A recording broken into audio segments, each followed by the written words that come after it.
Зеленки туда есть. Не знаю. По зеленке люк закрой мой.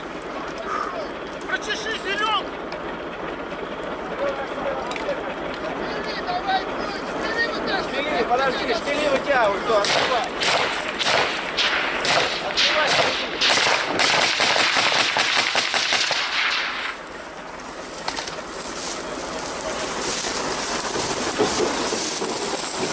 шмели, шо, блядь, я хуй.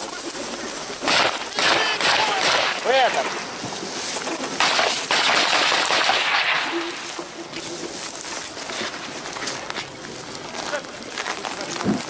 Ребят, мы за Беттером идем. Еще поляна! Я тут. Шмели РПГ, шмели встают. Шмели встают. Давай. Быстрее все шмели РПГ сюда! Беттер, подожди. РПГ уже здесь. Шмели РПГ.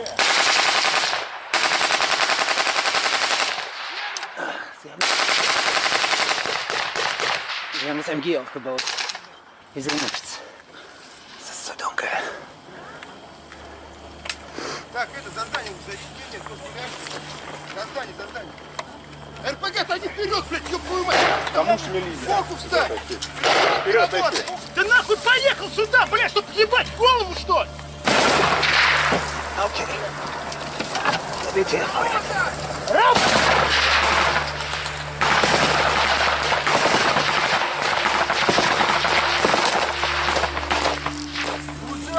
Дай сюда РПГ! Не надо давать! Да это РПГ, блядь, ты сука стоять не можешь, блядь! Сейчас выстрел будет, блядь. Выстрел! Я хуйня выстрел. Выстрел! Wir können Gabel schnell machen. Огонь! Повожу! Wir müssen jetzt... So, Leben, fuck! Блядь, не надо.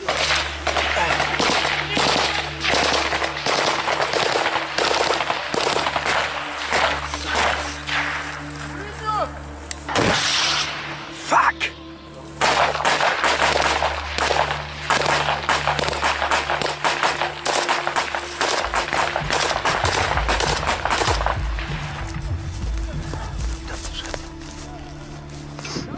Давай, блядь, быстрее!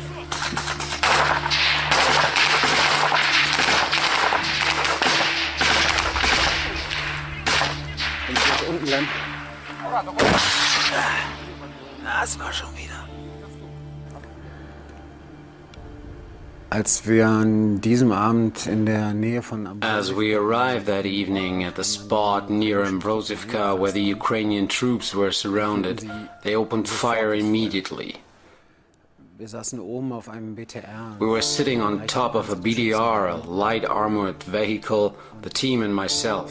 Viel mehr von And I almost fell off this BTR, then I jumped. die Hände voll Kamera. I had the hands full of cameras and I hoped that the cameras weren't damaged. Es war jetzt nicht das erste Gefecht. It was not the first battle that we das wir saw. sahen. Wir waren zu diesem Zeitpunkt We had already been on the spot for 2 months by this time in September and had seen a lot. Es war das erste Gefecht, in dem wir But it was the first battle in which we were right in the middle of it, between the first and second line of fire. Und ich erinnere mich, dass die And I Situation remember that the situation was very threatening. Wir haben It was night, we could not see anything except this huge wall of fire about 200 or 300 meters away from us, die entstanden, which was a result of bombing the area and the Ukrainian positions with kadri. die ukrainischen Stellungen. Und natürlich ist so ein Gefecht Of course, schon such a battle is an extreme experience. But what we found in the abandoned Ukrainian positions after days of fighting was still a lot worse. Stellungen vorfanden, war noch einiges schlimmer. Die nicht beerdigten The non-buried Ukrainian soldiers who were left behind, the dead, wurden they were finally collected and buried by the Opolchenian. Their documents were then passed. Die Körper wurden übergeben und auch ihre Dokumente. And in Marinovka I remember that the People's Militia, the Opolchenia, had buried the dead soldiers at an adjoining field. Ukrainischen Soldaten auf dem angrenzenden Feld beerdigt hatte. Ich hatte mich seit Since the beginning of the year, I'd been concerned more and more intensely about the things happening in Ukraine. And I realized that this conflict, this war, was shown in very different ways, very contradictory ways. Berichterstattung sehr widersprüchlich war. In principle, the war did not take place in the Western and German media. In den westlichen Medien, auch in den deutschen Medien, de facto nicht statt. That was the reason why we went down there, why I went down there too. To see it with my own eyes, to see what was going on there. At a certain time, 400 journalists were accredited in Donetsk, but in reality, they were not there. That means in Donetsk, Donbas, and in combat zones and in the affected areas, we have never really seen these Western teams. The coverage was usually from Kiev or Kharkov and included reports written by Ukraine Crisis Media Center. But on the spot, we met no one.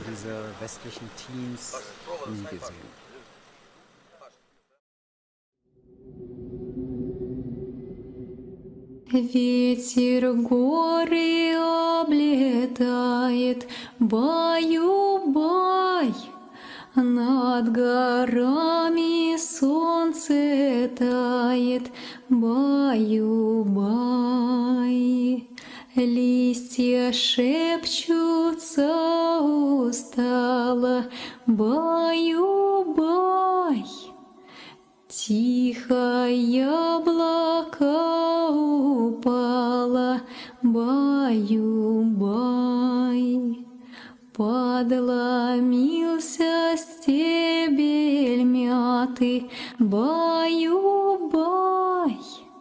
Желтым яблоком примятый, баю-бай.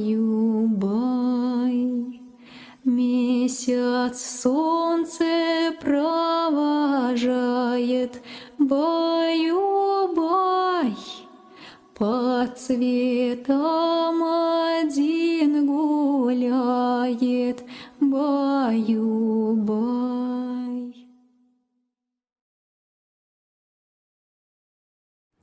The day I came to this area was the 17th of July. It was the day MH17 fell from the sky. And MH17 has changed this war, changed everything there. I came out of the civilization, of a country and an environment in which you pay with plastic money, where everything works, in which one has electricity and water, where you have to be careful on the road not to be hit by a car.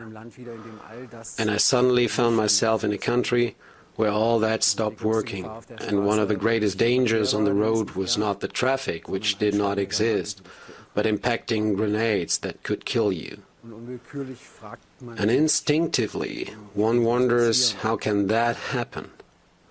And what happened there, of course, began on the Maidan. When I found out that every Sunday or Saturday, a lot of people gathered there on the main square in Kiev. It is called Maidan, or the Square of Independence. It is the official name of this. Really a lot of people just gathering together, shouting some demands to the authorities. So I decided that okay, people want to come, to shout, to jump together, and after that they return home and have their normal working week again. Okay, one more Maidan, it won't last long. So why worry?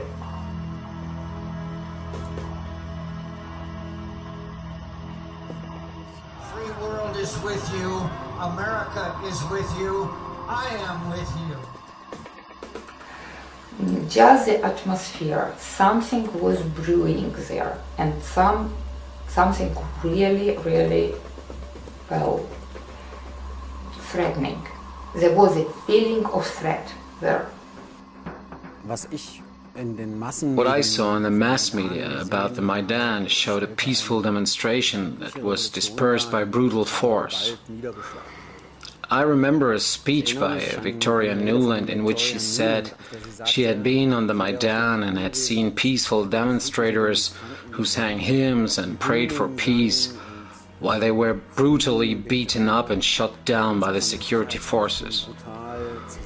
On the other hand, there were more and more pictures showing the complete opposite, which showed no peaceful demonstrators, but the incredible violence on the Maidan.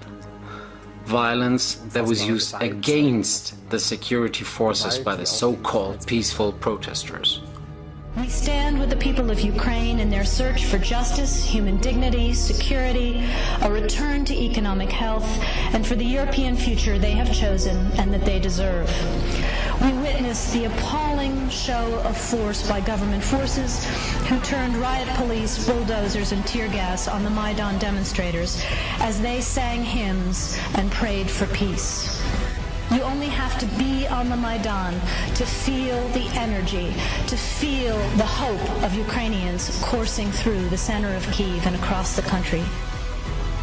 People are of all ages, of all classes, of all walks of life, are taking ownership of their future and coming out into the streets to demand a European future.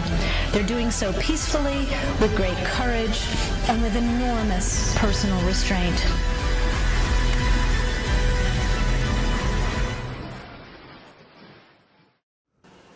What happened on the Maidan was the complete opposite.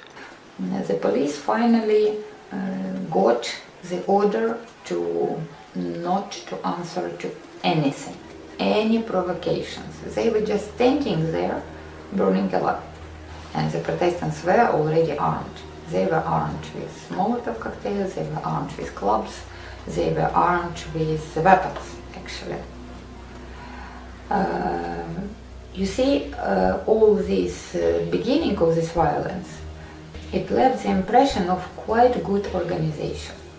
Because you can imagine that these Molotov cocktails, they should be prepared at least. People should be prepared to throw them. Because just to imagine an ordinary person, a human being, taking this burning petrol and throwing to another human being, you should overcome something inside you. Because it is a weapon. It is a weapon to kill, and not just a bullet. It's a weapon to burn a human being. It's a terrible death. So these guys who were doing this, they were prepared. And well, after that, you know that there were a lot of international talks, and finally the president agreed to make all the necessary concessions to the opposition that time. But it wasn't enough. Actually, it wasn't the aim of them, because when the decision about this agreement between the opposition and the authorities, when it was announced on the Maidan, people said that they weren't satisfied. And there was, right now, this person is quite known, it is Parasyuk. He just jumped out on the stage and started shouting that it's not good enough, the president must go. The night after signing these documents, the protest came to their final phase, I believe, final stage.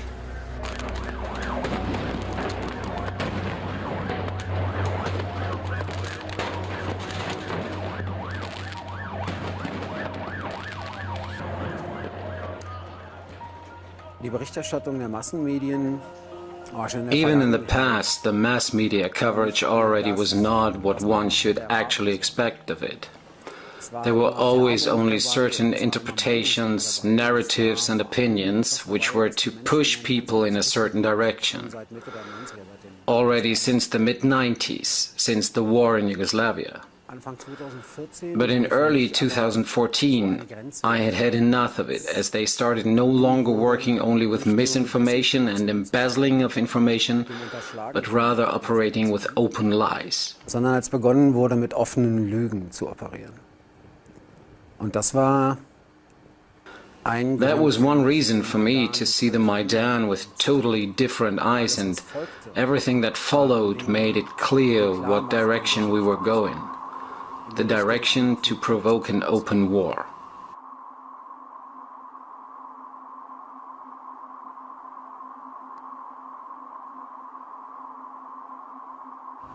Eine der ersten Auswirkungen des Maidans. One of the first effects of the so-called Maidan revolution was the referendum in the Crimea. As the inhabitants of the Crimea said, if this is your path in Kiev, so it is not ours. The Crimea was the youngest part of Ukraine. Khrushchev gave it as a gift in the 50s, but Crimea always felt Russian.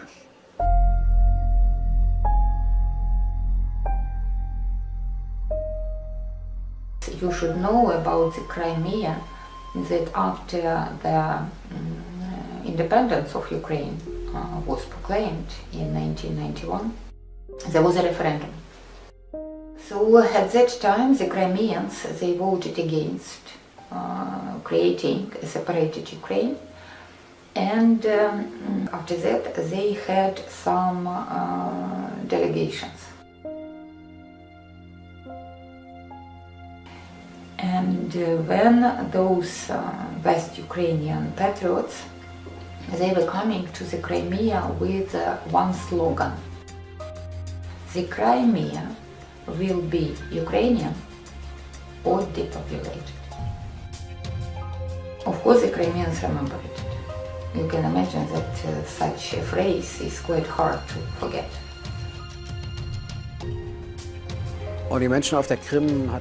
And people in the Crimea just realized that now a path had been taken which was not theirs, and they acted quickly. And of course, they also acted with the support of Russia. По первому вопросу, вы за воссоединение Крыма с Россией на правах субъекта Российской Федерации, получено положительных ответов 95,5%. Мы земляки великой России! The Crimea was a part of Russia for some hundreds of years, so they never stopped being Russians, never, ever. And they just, as they said at that time, as they keep saying, and I think that they have all the rights to say it, they just returned home, and that's all. The outcry of the world was, of course, huge. Putin had annexed the Crimea and would suppress all minorities there. But what all Western media apparently missed is the fact that Putin enacted a law that rehabilitated all minorities ever deported from the Crimea. They have all rights, and also the right of compensation.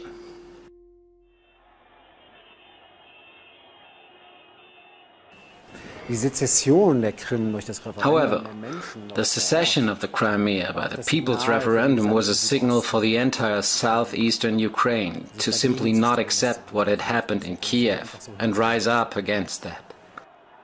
This meant that in Donetsk and Lugansk the protest movement strengthened, even more so because the Crimea had successfully seceded from Ukraine.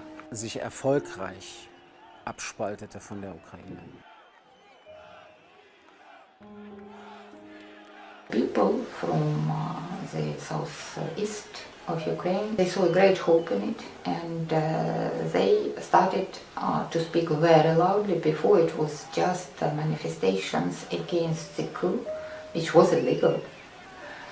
They started to speak about federalization. Again, this moment is very important, very. Because right now these people, they are called separatists and terrorists and whatsoever, but at the very beginning there were no words about separation. There were no words about sort of jumping out of Ukraine as a country.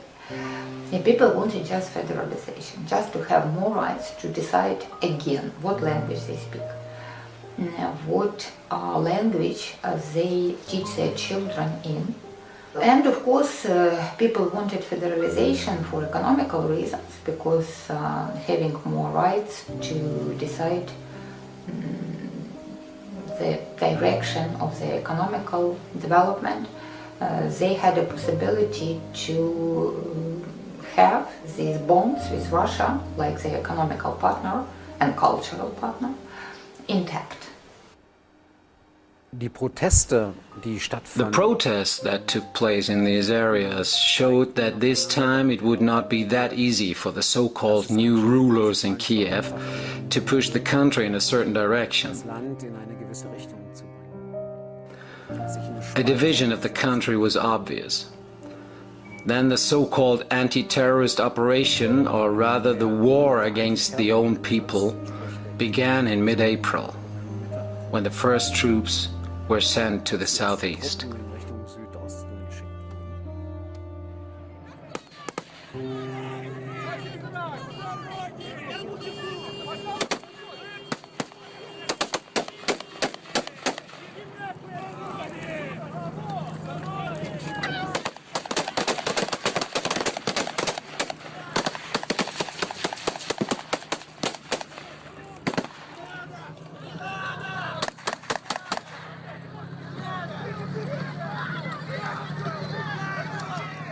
The regular army with all heavy weapons was sent against civilians, citizens of the same country.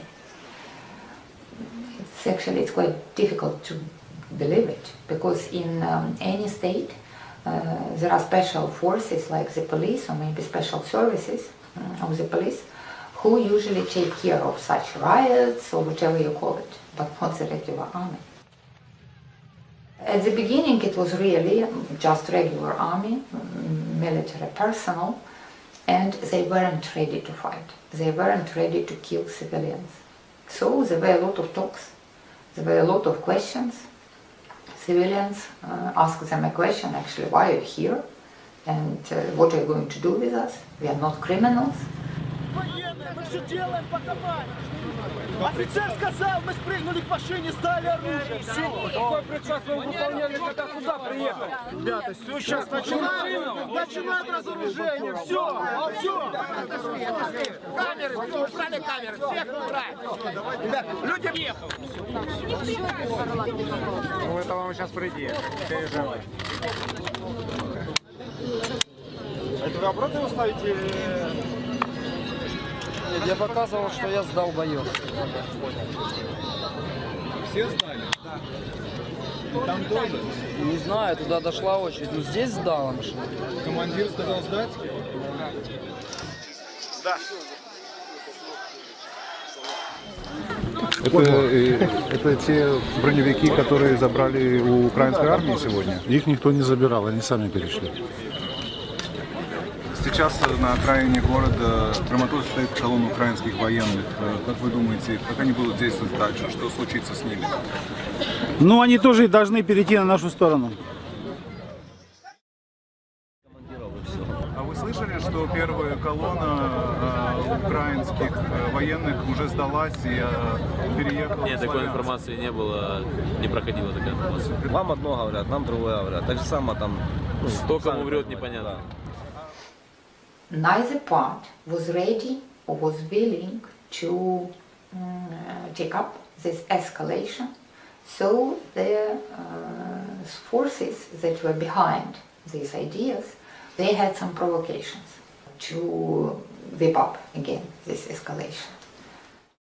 Und eindeutig klar zu machen, dass an dem Weg, den Kiew... And to make it very clear that Kiev's opinion was the only one that counted, they used all means, in order to make the people realize that they had to bow now.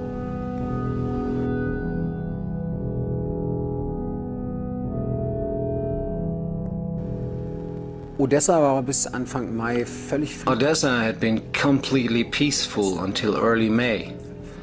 Even the protests had been peaceful there.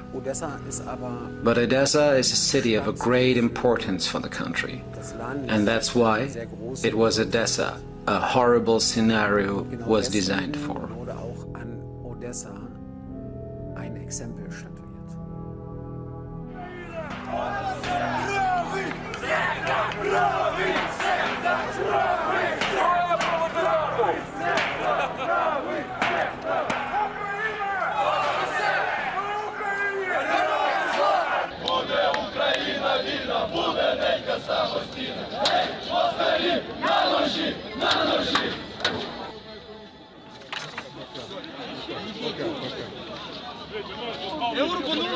Держи, держи, держи! Меня, ребята, держитесь, держите его!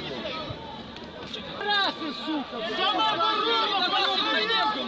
Самооборона! Давай,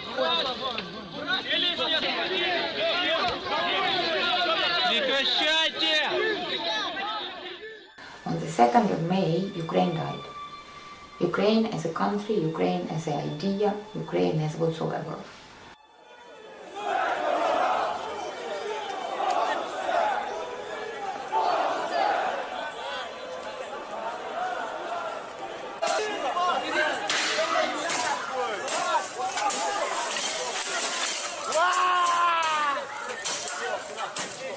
Мы вынесли все иконы, поднесли к зданию, мы сейчас все занесем в здание.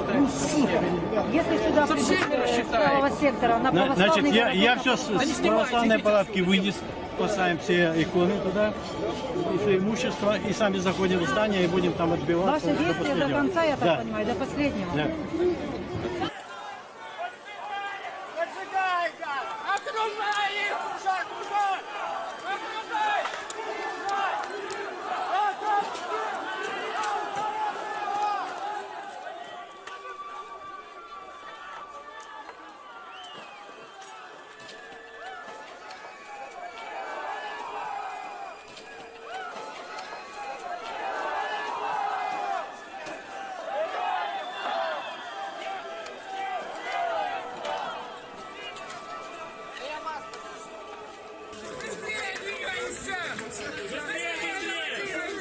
А надо он пацанам сказать, что тут вход.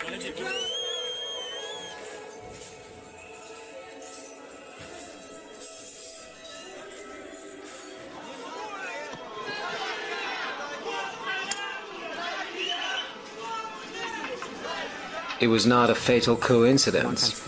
It did not happen because the building was just burning.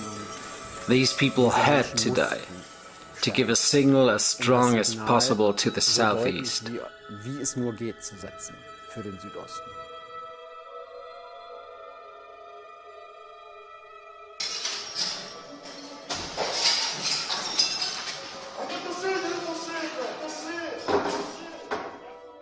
When this fire started, or actually this fire was started, those people, they just couldn't get out on their own because some of them were really gravely injured, and there was no time to take them out.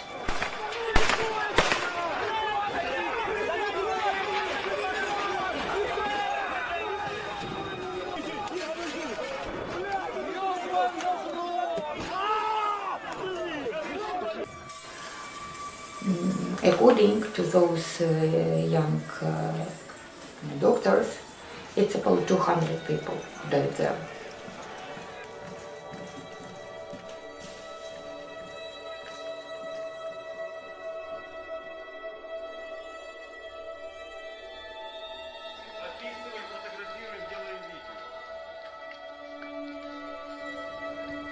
Es ging darum, Odessa von vornherein. The aim was to make a priori clear to Odessa that it was a part of Ukraine and that people in this part of the country were not allowed to speak out against what had happened on the Maidan. Die Leute gegen das aussprechen, was auf dem Maidan passiert ist.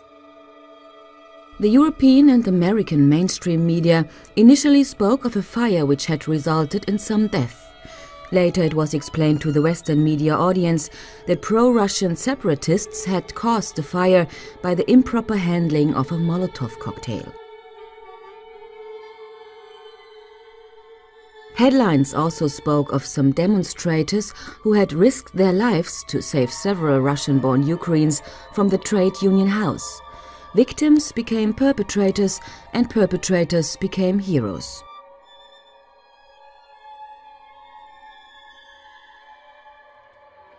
Facts were twisted in the similar way in reports of the Western media when on July 17th the passenger flight MH17 with 298 passengers on board fell from the sky. From the White House after a Malaysia Airlines jet was shot down over Ukraine, killing 298 people.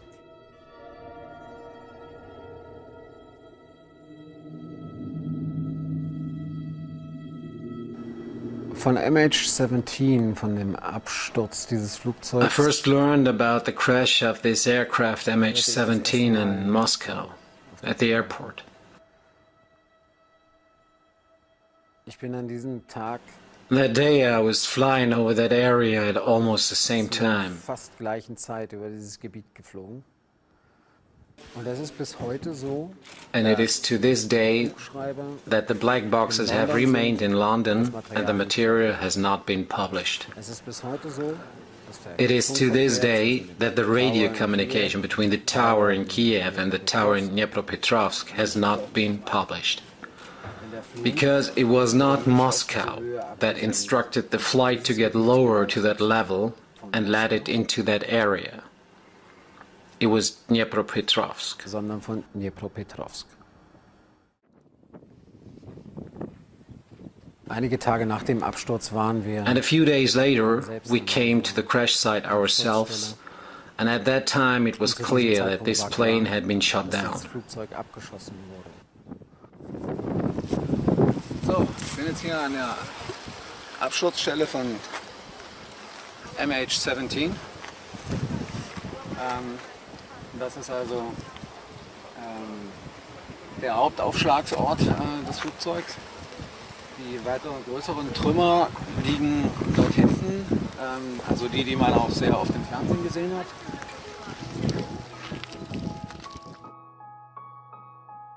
Und wenn man auf dem Feld steht, when you are standing on the field among all these ruins, when you are smelling burnt kerosene,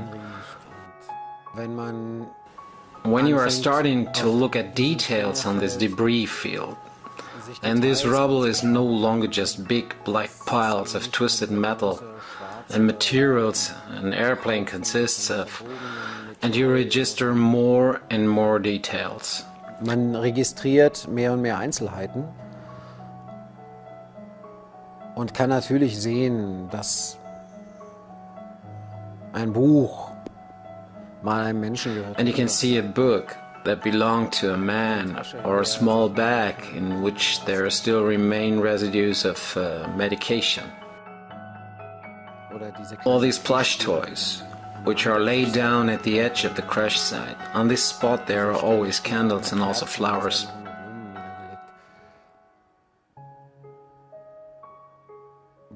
Where it is so clear to whom plush toys might have belonged.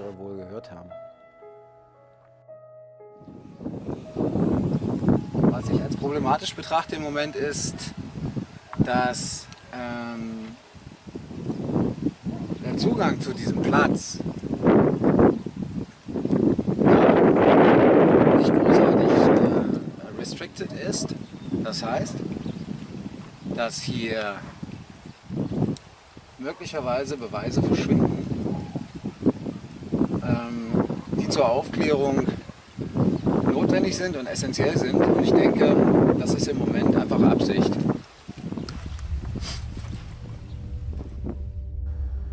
Und was mich gewundert hat damals schon, war, what surprised me even then was that while the world's interest to MH17 was incredibly large,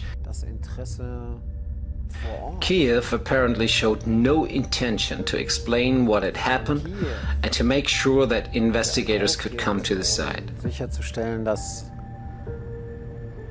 Ermittler vor Ort kommen können, anscheinend überhaupt nicht bestand. Es bestand das Interesse daran, there was only interest in finding a culprit immediately and imposing sanctions. There was no interest in an actual investigation at the crash site at all. And I know how desperate people around the crash site were. It was summer, it was almost 40 degrees, and dead bodies were lying in their gardens and in their homes, and no one was allowed to take them away until the investigators came there. Dort wegholen, bis die Ermittler nicht da waren. Auf den Titelseiten, the front pages kept saying that pro-Russian separatists would hinder the investigation and no one could enter the crash site. That is not true. If everyone could go there, And I say it from my own experience as we could get there. Why could not the investigators? I remember the people's militia and the leaders of the republics doing everything possible to give access to that area, even though under their control, but they always allowed it.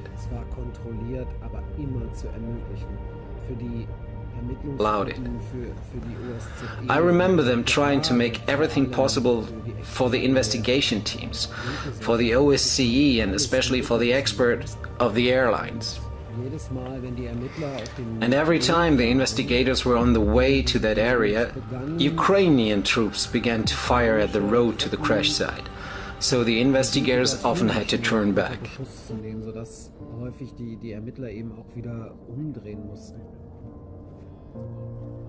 Es tat sich nichts, es wurde eine Nothing happened.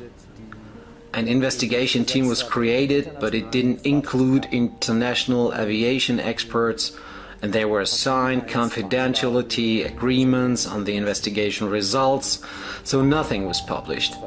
And the only thing that was confirmed by 4 months of the investigation of MH17 was that it had been and would be neither transparent nor objective. Heute ist Dienstag, der 11.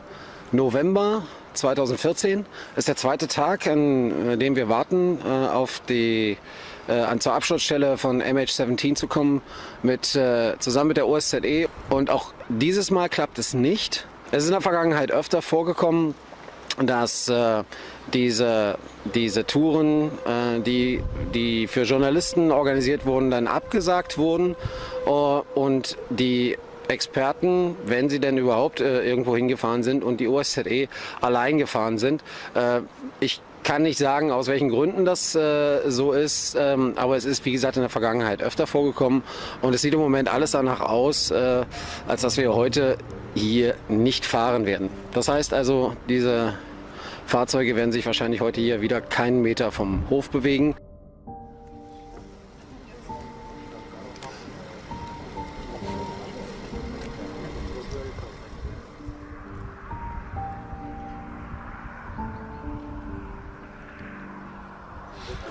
Ja, wir sind jetzt hier an der Absturzstelle von MH17, an der Stelle, an der die Cockpit-Teile liegen. Die werden jetzt gerade katalogisiert und im Anschluss dann danach verladen. Wir wissen nicht, wann genau die Verladung passiert. Im Moment sind also vor Ort Experten, die die Teile begutachten, sie entsprechend fotografieren von allen Seiten, um sie dann entsprechend auch wiederzuerkennen, wenn sie dann vom Ort des Geschehens weggeschafft werden. Wir haben also eben ein paar Dokumente gefunden. Hier auf dem Feld, die Georgi jetzt den offiziellen Stellen übergibt. Es waren 2 Pässe von einem niederländischen Paar.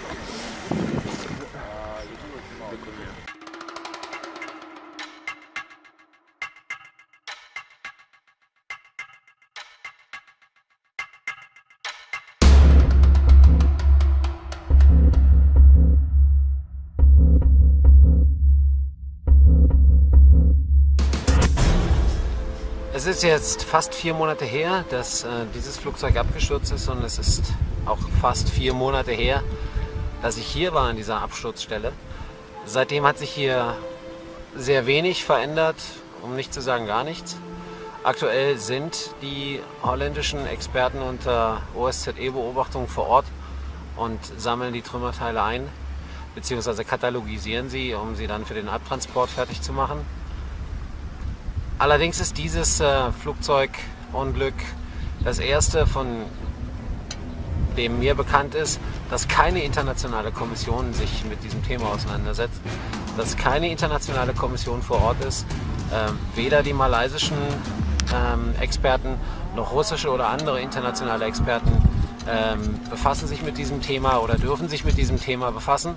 Und das lässt befürchten, dass es noch eine sehr, sehr lange Zeit dauern wird, bis der Absturz von MH17 aufgeklärt wird, wenn er denn offiziell jemals aufgeklärt werden wird.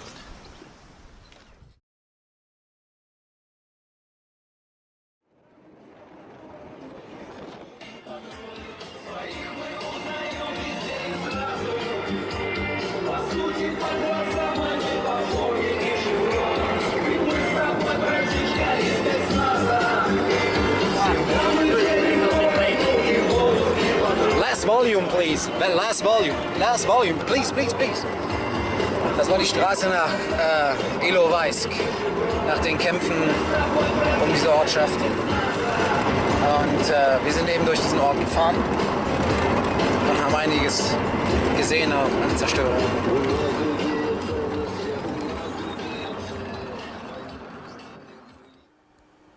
Man bemüht sich natürlich, an die Orte zu kommen. You naturally strive to get to the places where something is happening, and over the time you get contacts in combat units, and you get an opportunity to go with them. Zu Einheiten, zu kämpfenden Einheiten. Und man bekommt die Möglichkeit, mit ihnen mitzugehen. Und wir sind dann. And then we were one of the first journalist teams in the summer in August 2014 who got to travel with a unit of the Opolchania, of the People's Militia. Unterwegs gewesen das erste Mal.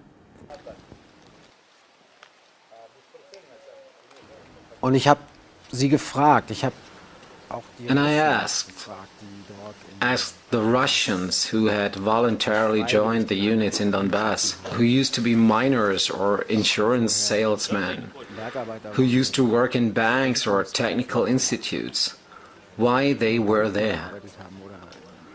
And the answer was mostly the same. Warum sie da sind. Und die Antwort war eigentlich immer die gleiche. Sie haben diesen aufziehenden. They had seen the rise of fascism and volunteered to fight against it. Gemeldet, dagegen zu kämpfen.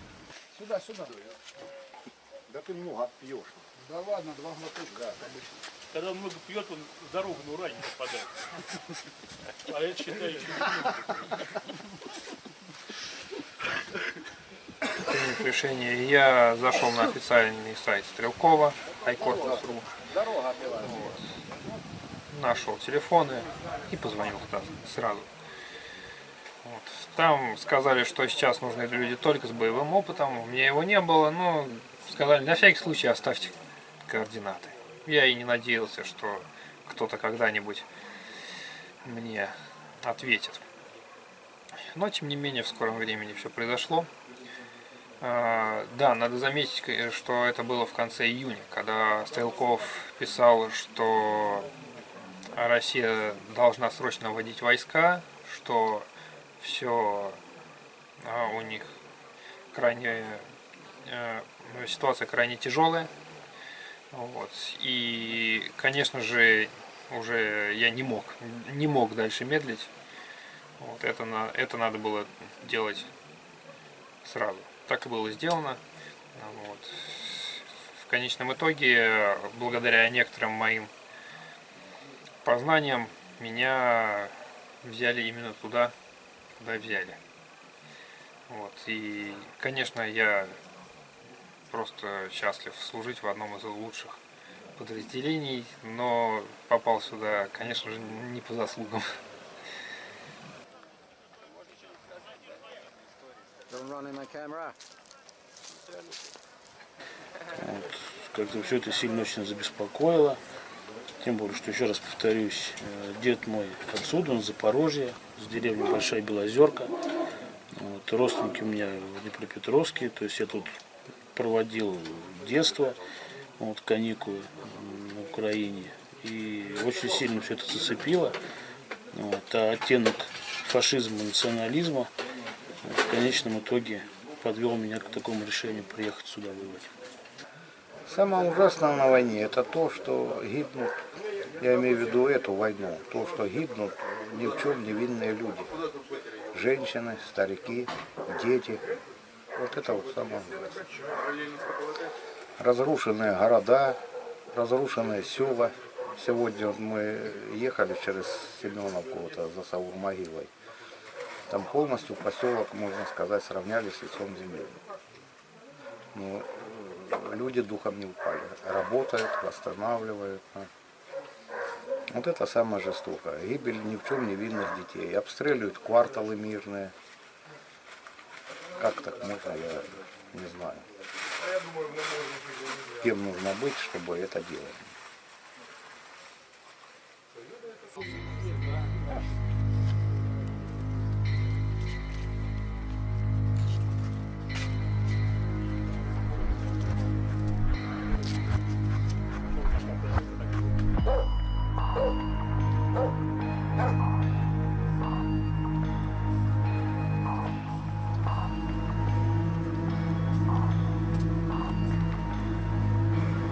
Я приехал защищать русский народ. Для меня люди, которые здесь, мирные люди, это те же самые, что люди, которые у меня дома, ну, то есть моя сестренка, они могли оказаться в той же самой ситуации, и надо защищать этих людей. Я считаю, что это по-мужски.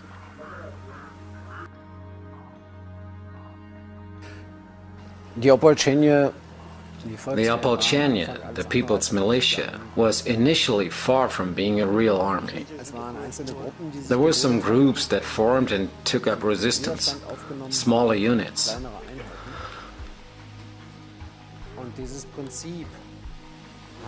And this principle held for a long time. However, their warfare was asymmetric, which caused the Ukrainian army problems it could hardly counter. Der sie nur schwer begegnen konnten.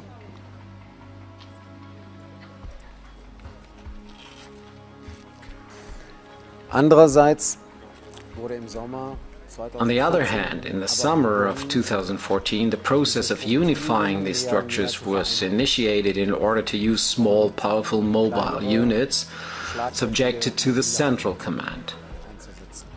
Die aber einem zentralen Befehl unterstehen. And it was the end of August, early September, when large units of Ukrainian troops were surrounded in cauldrons of Ilovaisk and Ambrosivka. And I remember that we arrived in Ambrosivka, and the same evening there was a sudden order to leave for a battle. Und noch am selben Abend der plötzliche Befehl kam zum Ausrücken. Аккуратно там, узнай, что там по мирным, если им где отойти, взрывай мост. Ну пройди на ту сторону и все. Давайте, давайте, левее, левее.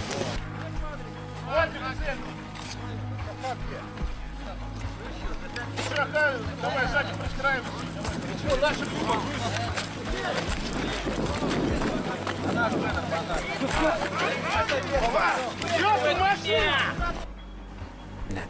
Of course you're scared. When you climb a tank for the first time and you know that there's a combat order,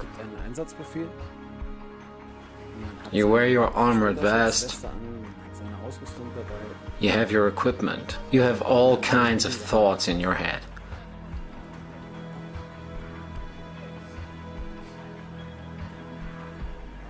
Und man bereitet sich insofern vor. You're preparing yourself by telling the commander in which pocket certain documents and letters are, in case you do not return alive from the mission that is the subject of your report. Dass man von diesem Einsatz, von dem man berichtet, nicht wiederkommt.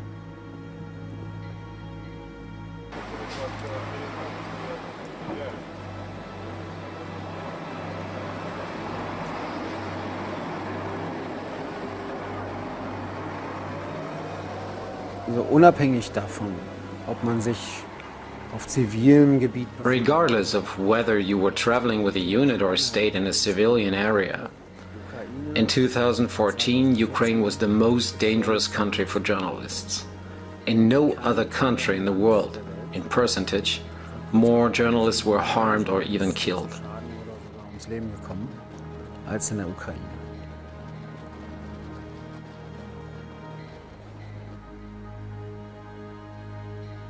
Aus meinem Umfeld, from the teams I worked with, there were 6.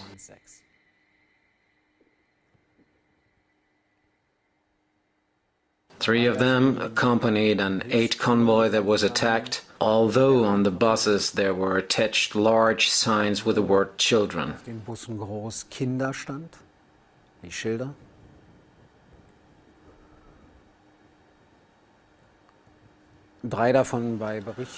Three of them were reporting on the spot when they were traveling with units at the airport in Donetsk after a tank attack of the Ukrainian army.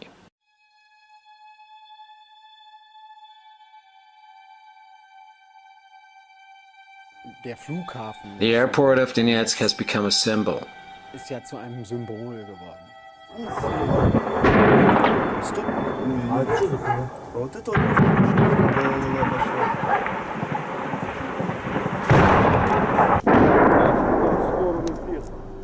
Dieser Flughafen ist das Tor. This airport is a gateway to Donetsk. Those who control the airport might enter the city from there. And this airport still has other specifics. It is one of the best developed airports in the territory. There are infinitely long tunnel systems, and there is a good reason for that. It is one of the most strategically important military airports.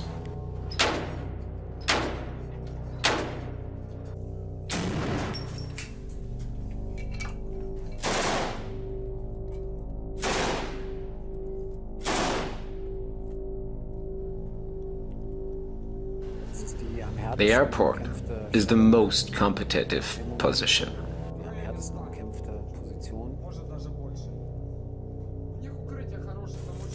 А где танк вонючий, который чуть катается? Который, он находится за новым терминалом. Он сюда даже не показывается. А даже ну, у нас... вот новый терминал, покажи, где он ориентируется. Где ориентируется? Вот новый терминал. Дайте я с утеса поебашу. Да подожди, стой. Здорово. Здорово. Этот, смотри. Вот там новый терминал, он вот так идет, новый терминал, вот сюда старый терминал. Вот этот переход, вот он идет. Он, сука, вот здесь где-то катается. Короче, вот здесь вышка, вот здесь за новым терминалом, да? Да, вот здесь, возле вышки, он к нам не выезжает вообще. Да, по идее, вот с той стороны хорошо должно быть видно, со стороны церкви. Да. Und an diesem Flughafen... The Donetsk airport was a hard nut to crack even for the German troops during World War II.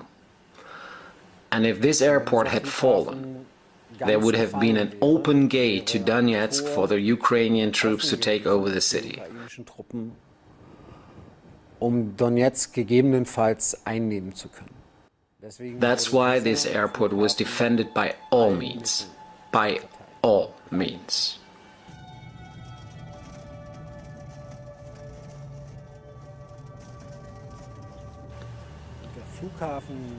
The airport in Donetsk is a killing field now.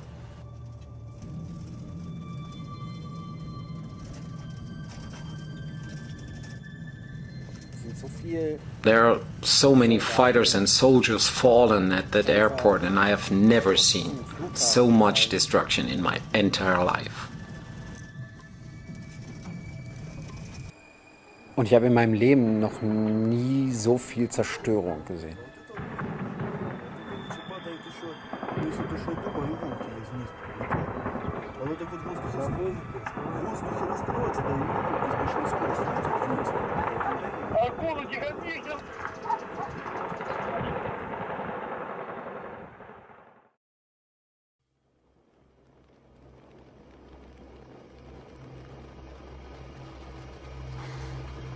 Wir fuhren also mit dieser Einheit mit. So we went with this unit into the night and then reached this burning field after a few kilometers of driving somewhere outside between Ambrosivka and Ilovaisk. Brennenden Feld. Irgendwo außerhalb. Zwischen Ambrosivka und Ilovaisk.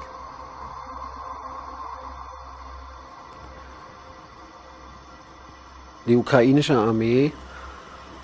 The Ukrainian units had the assurance of the People's Militia at this time, so that no more people had to die, that they could get out of the cauldron through a safe corridor towards western Ukraine. Die ukrainischen Einheiten haben sich aber geweigert. But the Ukrainian units refused to surrender their weapons and tried to break through out of the cauldron again and again.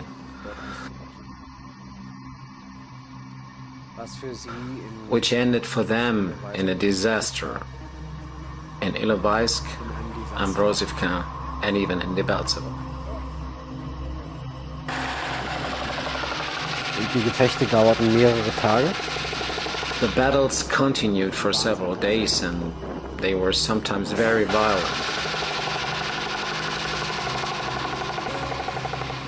Und als sie vorbei And when they waren, were over, we looked at what was left of the Ukrainian positions. was übrig geblieben war von den ukrainischen Stellungen.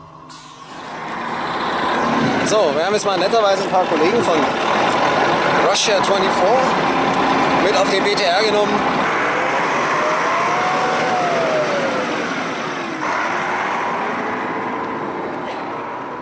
Und was man dann findet, And what you find is, of course, ammunition and guns and vehicles. A lot of them destroyed. It was firing, but it blew up. So, letztlich sind wir am 3. Tag angekommen an der Stelle, die also massiv unter Feuer genommen wurde, wo wir vorher die Felder gecleart haben, das heißt also geschaut haben, die Einheit geschaut hat, ob alles okay ist. Und wir sind jetzt hier an den Stellen, die also die ukrainischen Stellungen waren, die so massiv beschossen wurden, und schauen uns jetzt ein bisschen um hier.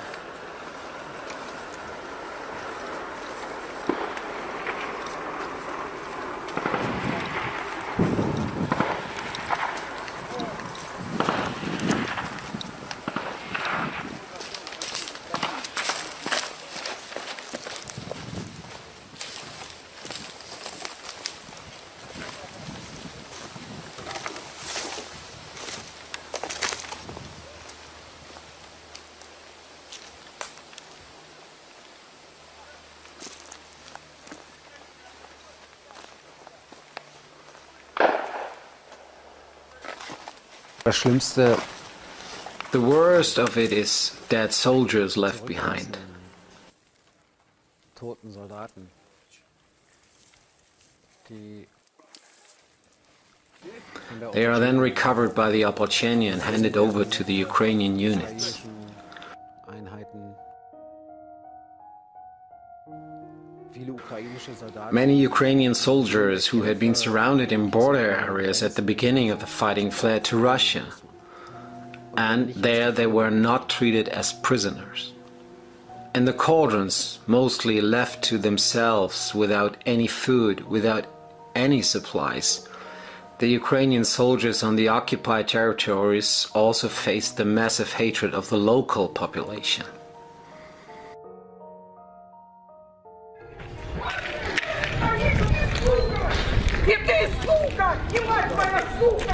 Рот закрыла! Захотела ДНР, хотела в Россию нормально любить.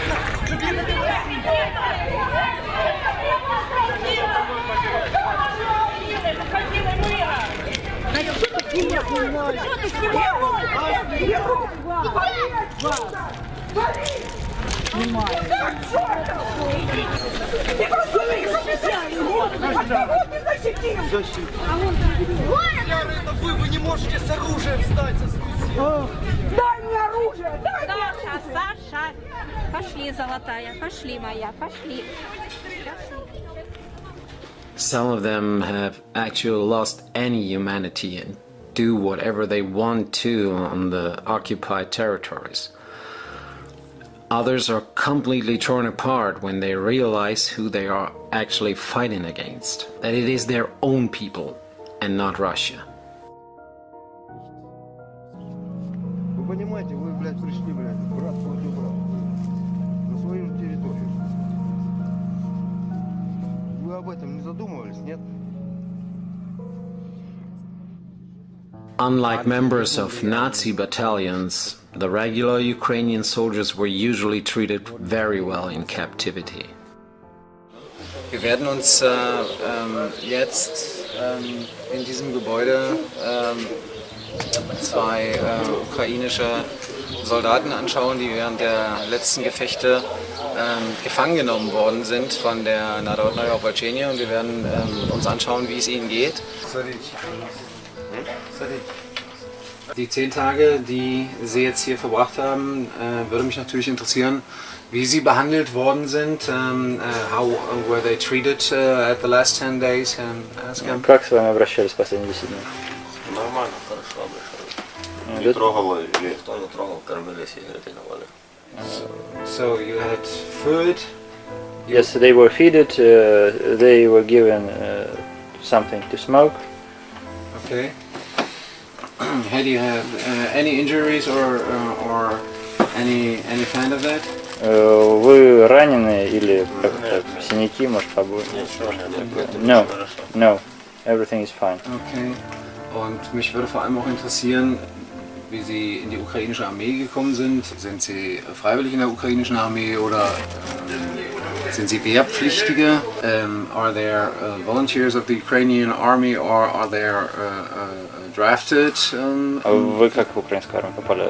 По призыву или же как добровольцы? На учения вызвали. They were told to participate in some exercises and then they were drafted. Ihnen wird gesagt, Sie müssen dort gegen... They are told that they have to fight against the Russian aggression there, against the Chechen guerrilla gangs that have invaded Ukraine. Die Ukraine überfallen haben. Und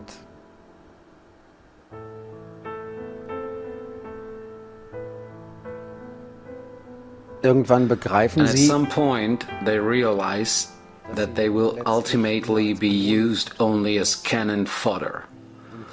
And those who still have an opportunity to realize they are actually lucky because they have survived the battle. And we were allowed to take them with us to hand them over to their mothers.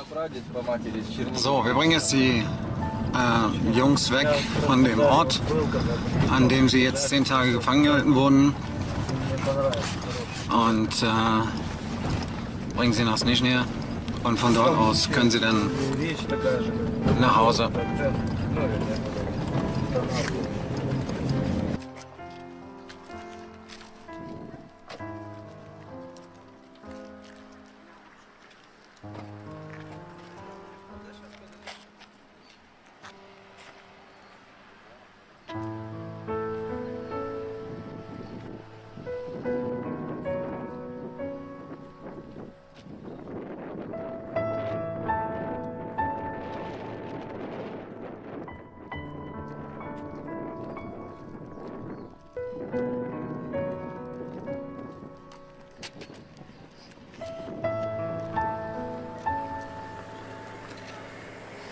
If you have spoken with these Ukrainian soldiers, good and evil become quite blurred, because some of them are good guys.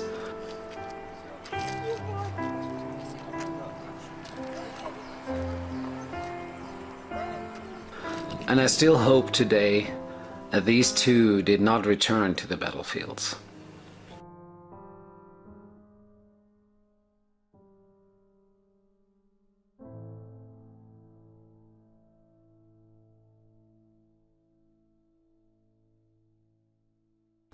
Die ukrainischen Stellungen, die verlassenen ukrainischen Stellungen nach den Gefechten zu sehen.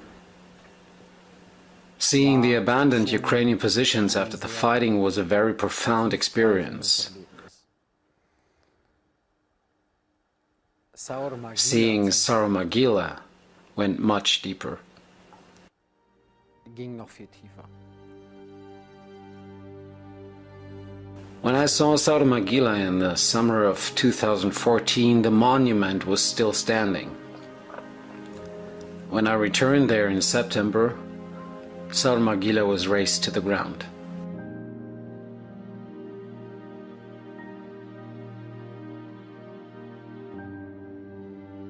The soil there is soaked with blood for decades to come, and that is why it is such an icon.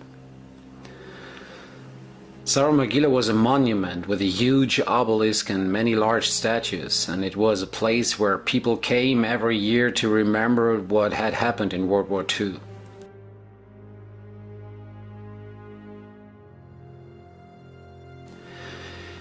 It is a hill which was of strategic importance at that time, and it is still even today, because from that hill it is possible to control the whole region with the artillery.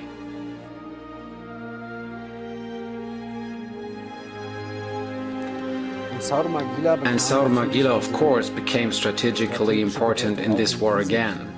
It was still the hill from which the surrounding areas could be controlled.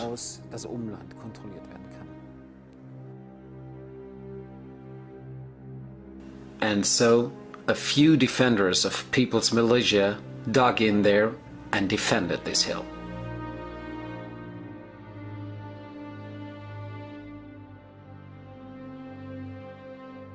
Vor einigen Wochen hat eine Einheit der Opolchenie, bestehend aus 159 Männern, diesen Hügel verteidigt gegen das Bataillon Azov. 17 von ihnen sind am Leben geblieben und das komplette Bataillon Azov ist dabei vernichtet worden und der Hügel wurde gehalten. Was man wissen muss zu Sarmagila ist, what you need to know about Sarmagila is that not all the defenders necessarily died because they were shot by their enemies. They died because they defended Sarmagila in a way that could not have been more self-sacrificing.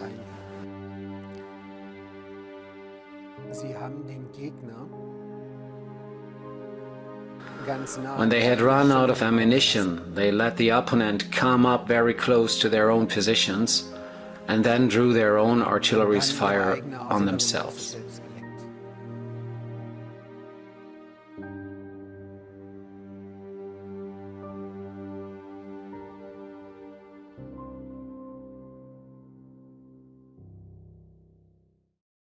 Понимаете, если бы мне было 40 лет, я бы взяла автомат и пошла бы стрелять этих фашистов, которые пришли и разбили мой город. Я выросла на Донбассе.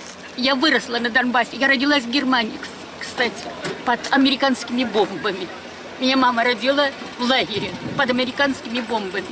Я не думала, что я доживу до этого. И когда подошла, и вот там были могилы мальчиков, погибших, защищающих вот эту Саур-могилу.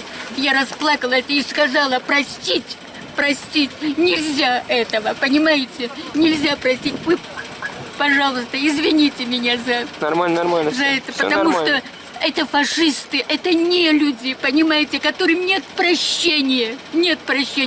Кстати, говорят, люди выступают, говорят, немцы того не делали во время войны, что делали эти фашисты, украинские фашисты, понимаете? Простите меня за слезы, Вы мне извините.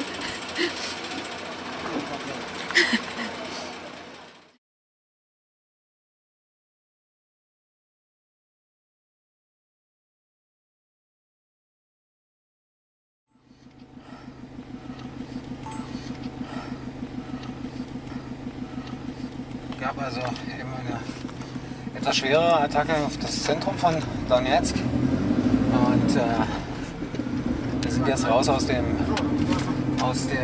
Baumschalter und haben uns ein Auto geschnappt und sind jetzt auf dem Weg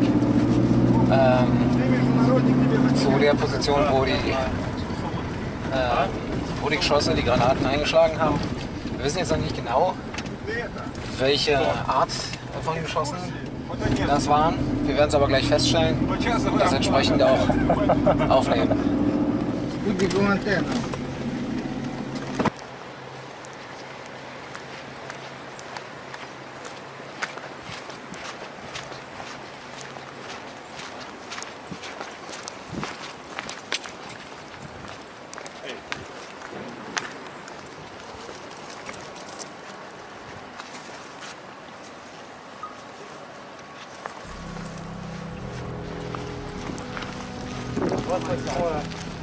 О май гад. Июля 2014 года. Центр города Донецка, улица Розелевская.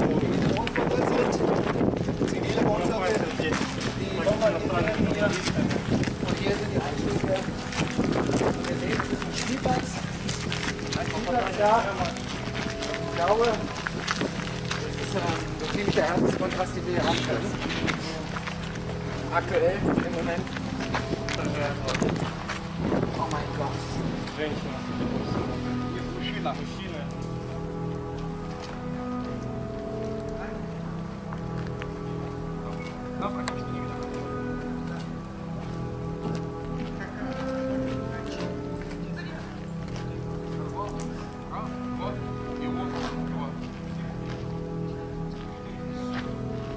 Wir sind hier in einem zivilen Wohngebäude,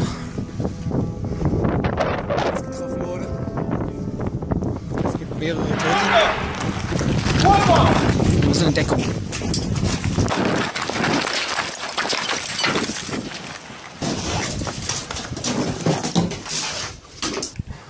Slow, are you filming?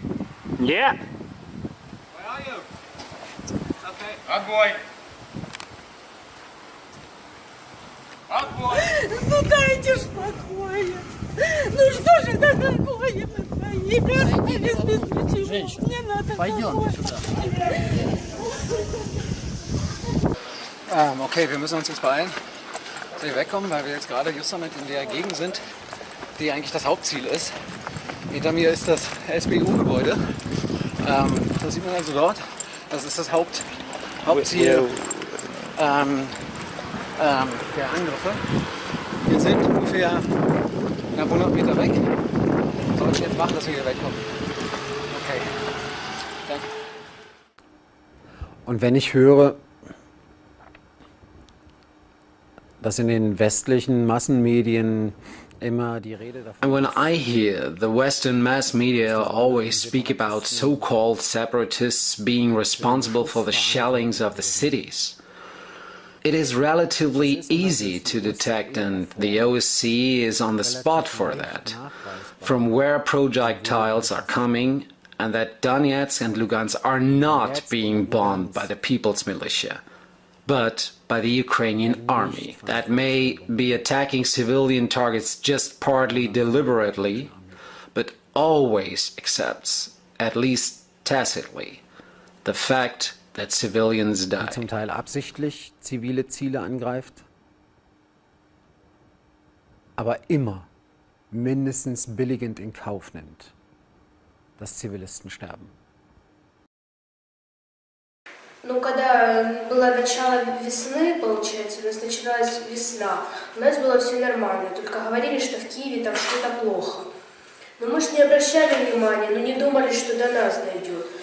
Ну, мы сидели, как все нормальные дети, а потом, когда начали у нас аэропорт, мы возле аэропорта живем, у нас начали бомбить рядом. Но мы боялись, нас постоянно отправляли по домам, чтобы мы никуда не выходили со школы. Это может быть уже ложно.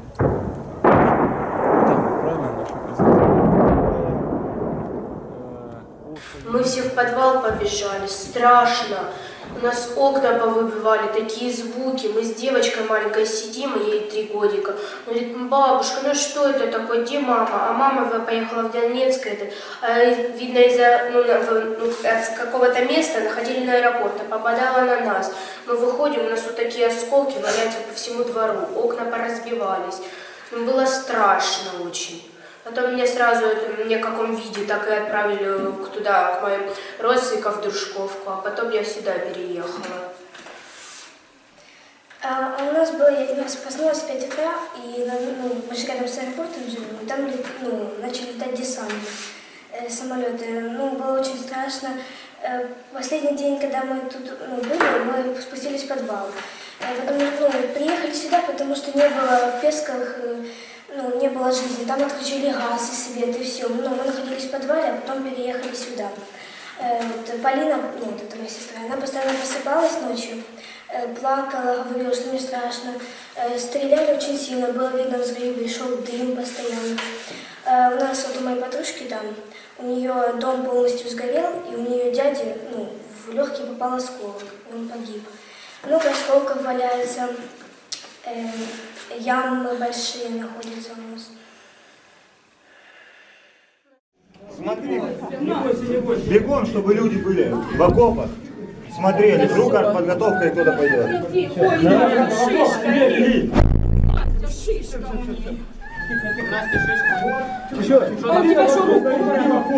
Я не знаю, кому. Ложись в окоп и лежи. Что там, Настя? Люди мои там, они под забором. А что вы можете сказать таким же ребятам, как вы, в Европе? В Германии, в Англии, во Франции? Что им повезло, что они спят ночью, что они скушают нормально, что у них дома спят, что они всегда время дома, что у них остались родные друзья, не поезжал никто. Вот, например, как у меня, вот есть подруга лучшая, она взяла и в Херсоне, а я ее видеть не могу, она уже все, вот мы с ней были лучшие подруги, мы с ней друзья детства, мы вместе все, а вот уехала она и все, и жалко-то. А вот у них повезло, вот друзья каждый день видят, не то, что мы сейчас. Это очень хорошо, что вот у нас вот с Катей, с Полиной там, да, остались родители живы.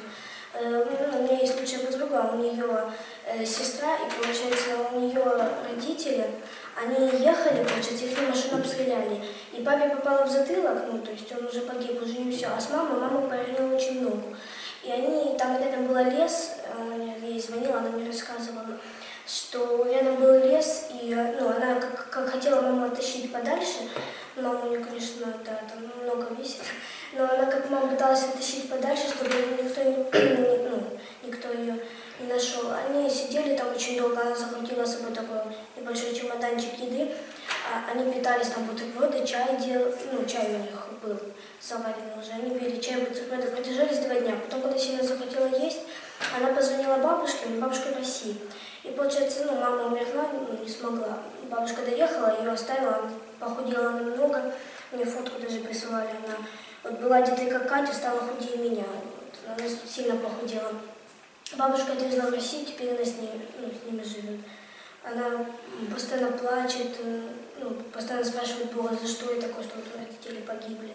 И вот она именно видела, как папу убила, как мама погибла. Wir hatten heute Morgen etwas heftige Bombardierung um 6 in der Früh. Versuchen jetzt dorthin zu kommen. Das Problem ist, dass die Straßenbahnschienen dabei zerstört wurden. Wir jetzt also nicht damit dahin fahren können, sondern uns ein anderes Transportmittel suchen müssen. Und deswegen im Stechschritt morgens durch Dонецк rennen.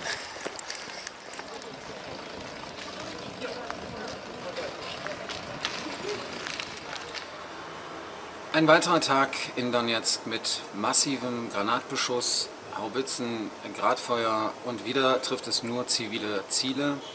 3 Kilometer von unserem Ort entfernt, an dem wir wohnen, hat es eine Straße und zivile Wohngebäude erwischt und das Haus der Kultur, Dom Kultura. 5 bis 8 Menschen sind dabei ums Leben gekommen. Unter anderem sind 3 Menschen in einem Auto verbrannt, das einen direkten Treffer erhalten hat.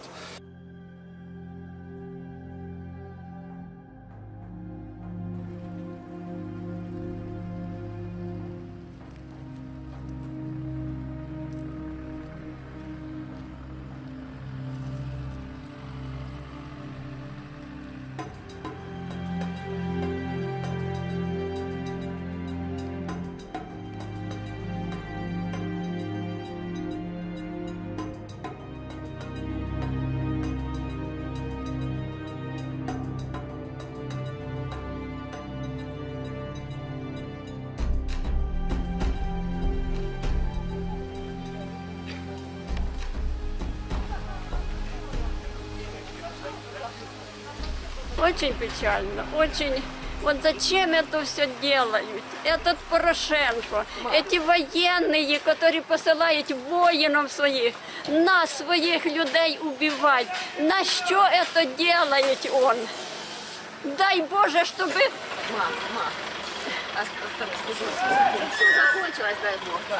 Дай Боже, чтобы закончилась эта война. Чтобы уразумел этот Порошенко кровопиец. Сколько он крови попил, сколько он людей убил. Сколько он разрушил городов, сколько домов, сколько люди без жилища, без воды. Питания нету. Вот до чего наша страна, наши руководители довели свой народ. Es ist also nicht ganz einfach, hier durchzukommen.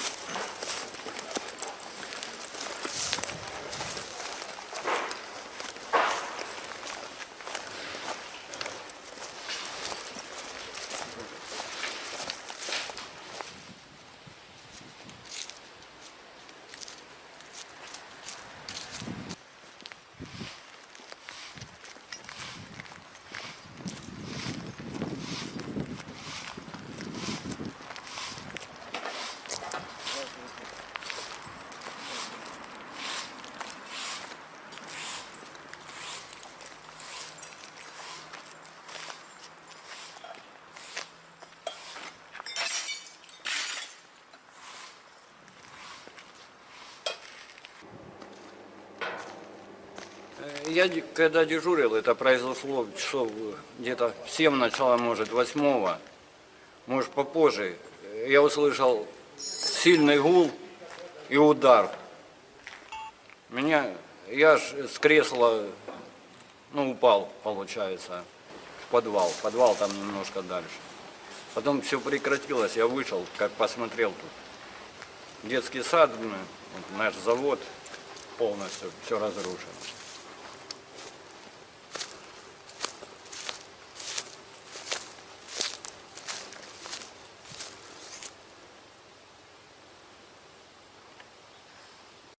Dонецк, Hospital Cleaning Building number 9. At the entrance, relatives and close friends of the family are waiting.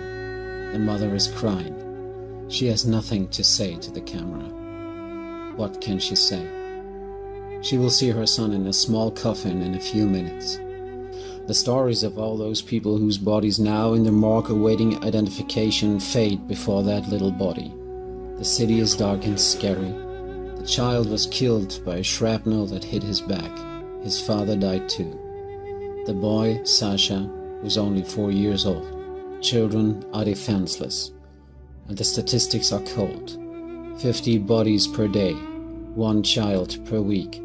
During the period from August to January, 34 bodies of children came to the house number 9.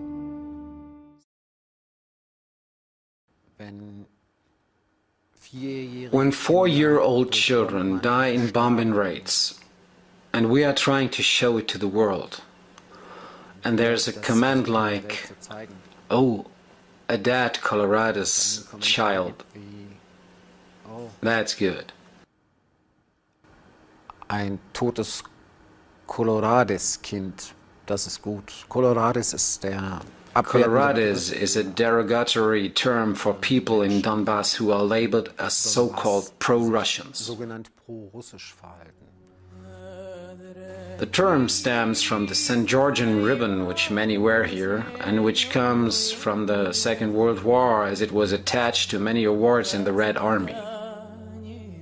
The colors of this ribbon, black and orange, are similar to those of a Colorado beetle. And Colorado beetle means in Russian, Coloradus.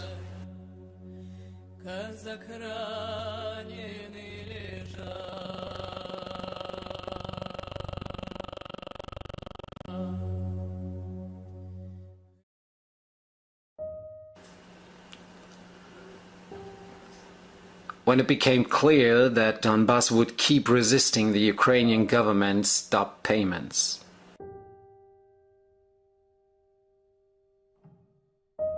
Тому що у нас робота буде, у них немає. У нас пенсії будуть, у них немає. У нас піклування під дітей, під людей, під пенсіонерів, під дітей буде, у них немає. У нас діти підуть до школи, до дитячих садків, у них вони будуть сидіти в підвалах. Бо вони нічого не вміють робити. І так, і саме так ми виграємо цю війну. Since August and September, many people in the Donbas have been paid no salaries and no pensions.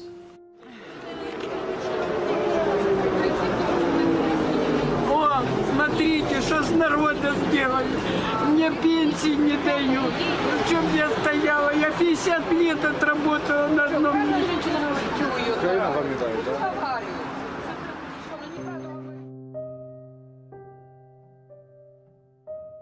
The situation was exacerbated when, in addition to the military one, the economic blockade was imposed.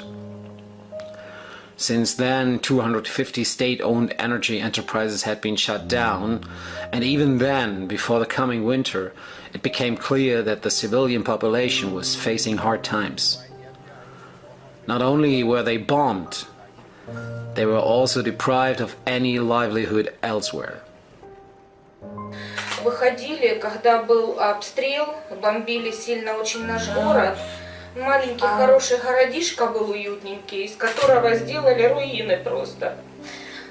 Мы, ну как, жилье наше, ну как бы есть у нас, стены есть, но мы остались на зиму без окон полностью. Разбомбили напротив нас дома, 4 дома полностью сгорело, это так страшно. У нас бомбят вот так. За что нас убивает Украина? За что эти дети бедные страдают? Где нам зимовать зиму, я не знаю. Денег сейчас мы ни пенсии, ничего мы не получаем. То есть, ну, вот привезли нас сюда ребята-ополченцы. Вот такая вот история. Было у нас все, была работа, было жилье, то есть стабильная была у нас жизнь, как бы, ну, обыкновенных людей. Вот зарплата, пенсия, то есть дети у нас, сын учился, этот меньшенький Дима ходил в садик у нас. Было все нормально, и в один миг у нас не стало ничего. То есть шахту разбомбили. Я не знаю, где мой муж будет работать, за что мы будем дальше жить. Как делать?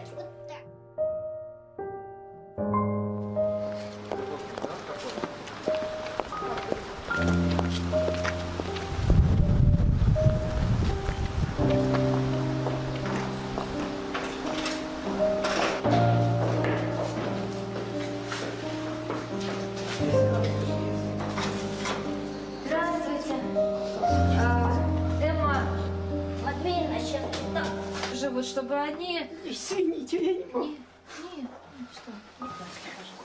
Спасибо, дети родные, что вы пришли. Спасибо. Нет, Господи, когда же так кончится? мы будем всеми силами стараться. Да я вообще не знаю. Детей бьют вчера, когда 1 сентября начал. Что они делали? Они ж по школам стреляли. Сколько детей поубивало? Школы поразбомбили. Я же в войну родилась и в войну, наверное, умру. Спасибо большое.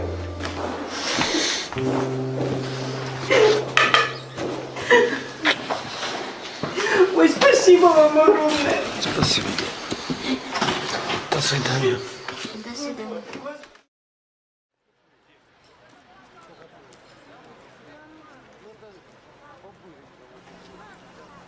As the situation began to spiral out of control, Russia decided not to watch longer and to send the first aid convoys that have been coming regularly since then.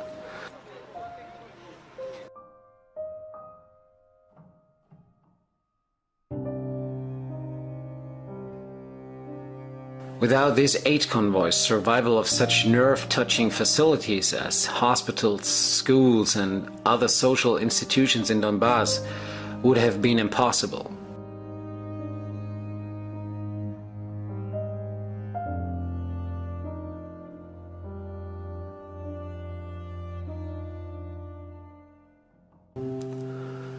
But for the West, the territorial integrity, which must not be violated, not even by aid convoys, is more important than providing aid for people who have nothing left at all. And there are areas in the Donbas, like Lugansk or Golovka in the end of 2014, early 2015, which were so cut off that people died of hunger and would have continued to starve without this help from Russia. Verhungern und weiter verhungert wären, wenn es diese Hilfe nicht gäbe.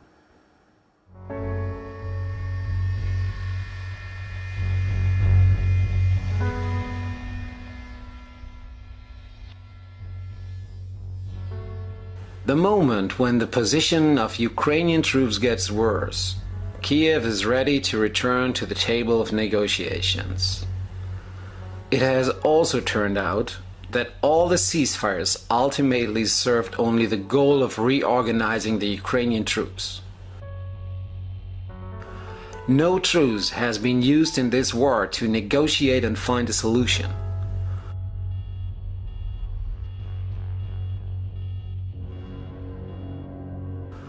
The recent statements of Poroshenko, even now during the ceasefire, about conquering back the Donetsk airport and entire Donbas, are a clear message.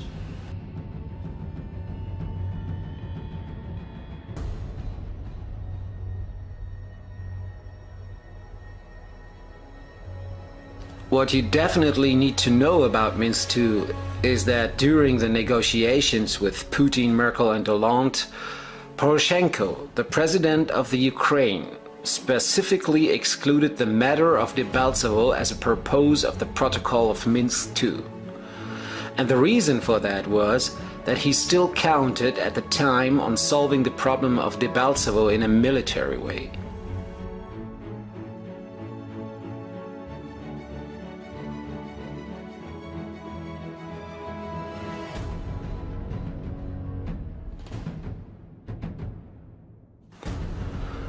That Kiev does not want peace is clearly seen in its increased activity. Since early 2015, there have been more and more American, British and Canadian instructors in Ukraine.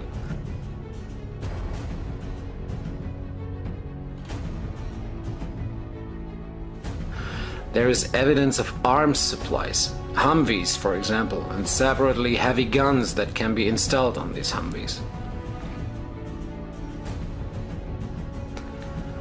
There is evidence of the use of NATO ammunition. This anti-tank ammunition, which contains uranium, has multiple effects. Und diese Munition wirkt mehrfach. Sie wirkt zum einen natürlich primär auf das It affects primarily the target it is fired at, but because it is radioactive, it also affects the environment for the long term. In dem Land, in dem sie benutzt wird, auf dem Land und in der Umwelt entsprechend langfristig weiter. Eine andere wahrnehmbare Entwicklung ist Another development is the attempt to let the current Ukrainian government and particularly President Poroshenko shine in a good light to the world. weit salonfähig zu mit dem Einsatz ausländischer Militärberater und Ausbilder. Having been provided with foreign military advisors and trainers, Ukraine allegedly wants now to get rid of their fascist battalions Azov and Aidar, while camouflaging the rest of them into a shimmering Wild West on the world stage.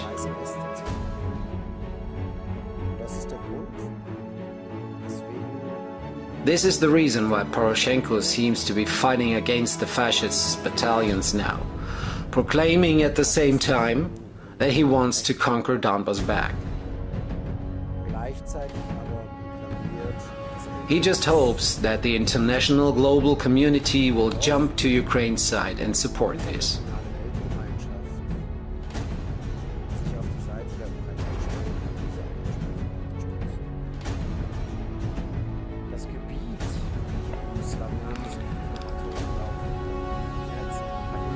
The area around Slavyansk, Kramatorsk and also Donetsk is important not only for the people who live there.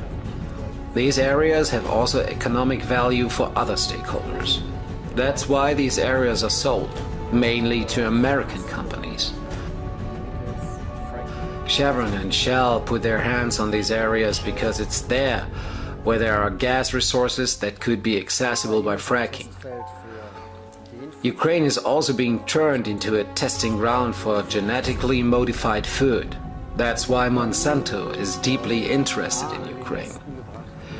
Besides, Ukraine should be brought close to the West to be used as a source of cheap labor slaves and as a country that is nothing more than a dirty backyard of Europe.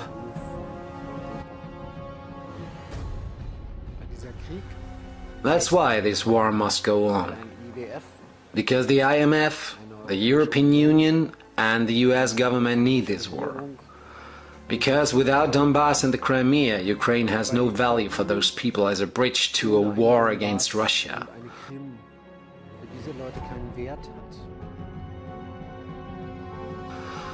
And ultimately it boils down to forcing Russia into this conflict in order to weaken it militarily and economically.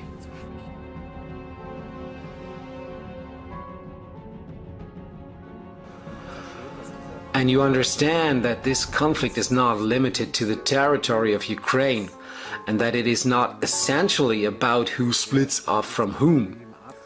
The latter is just a consequence of the former. It is the resistance in Donbas that, paradoxically, prevents Ukraine from being used as a tool, as an instrument of war against Russia.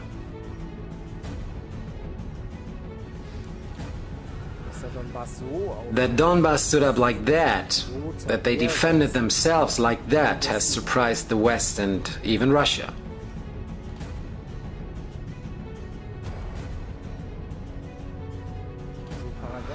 And as paradoxical and absurd as it sounds, the defenders of Donbas have prevented tens of thousands, hundreds of thousands of young men from Ukraine from being pulled into an open war against Russia and losing their lives.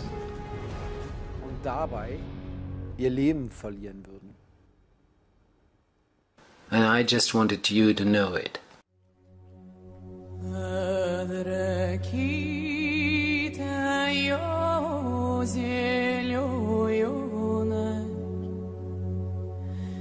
Казак раненый лежал, ой, да под зеленой. Казак раненый лежал.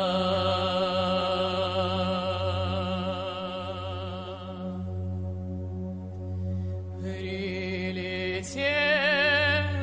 птица моя, начала каркать над кустом, над ним явился черный ворон, чуя лакомый кусок. Ты не каркай, черный ворон, над моей головой,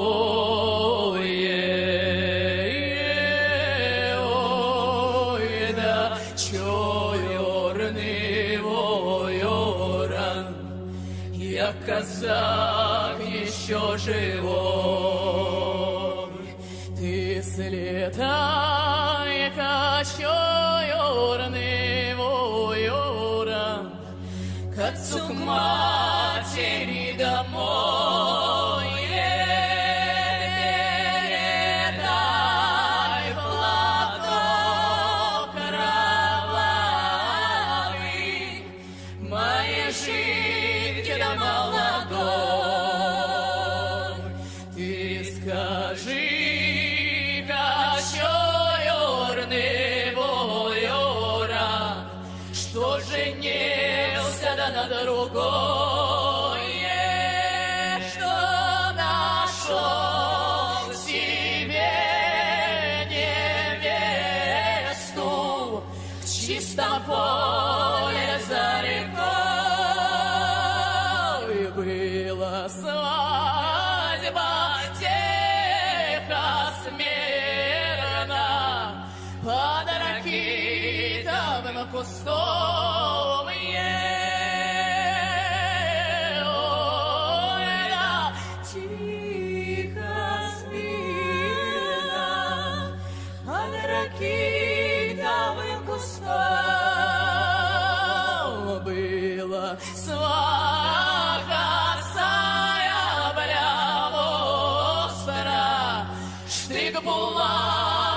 был дружком. Война, сабля остра, штык булатный был дружком. Поженила поля быстро, обвенчала мать земля.